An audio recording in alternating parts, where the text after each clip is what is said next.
Dunque, le immagini che vedete stanno girando da un po' tramite WhatsApp. Vedete che c'è questa microcar, quelle diciamo senza patente, che sta procedendo, diciamo, in senso contrario nella strada appunto che arriva a Ridotto Madonna. E vi possiamo dire che per miracolo non è successo nulla perché poi per pura fatalità l'abbiamo incontrato, ci stavamo dirigendo verso Cabianca e lo abbiamo sorpassato in pratica. Adesso non abbiamo la certezza che sia lo stesso perché non c'è neanche la targa dietro, ma è una macchina molto, non molto comune, quindi è un mezzo non molto comune, quindi pensiamo che sia lo stesso.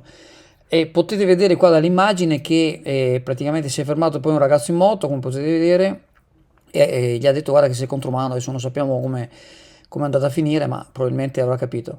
Si tratterà sicuramente di un anziano o di una persona con qualche problema. In ogni caso si tratta di un pericolo per se stesso, ma anche per gli altri, perché fortunatamente, almeno se questo è lo stesso mezzo, poi qualche tempo dopo, supponiamo dopo la pubblicazione che sta girando per WhatsApp di questo video, ci sembra che sia lo stesso mezzo.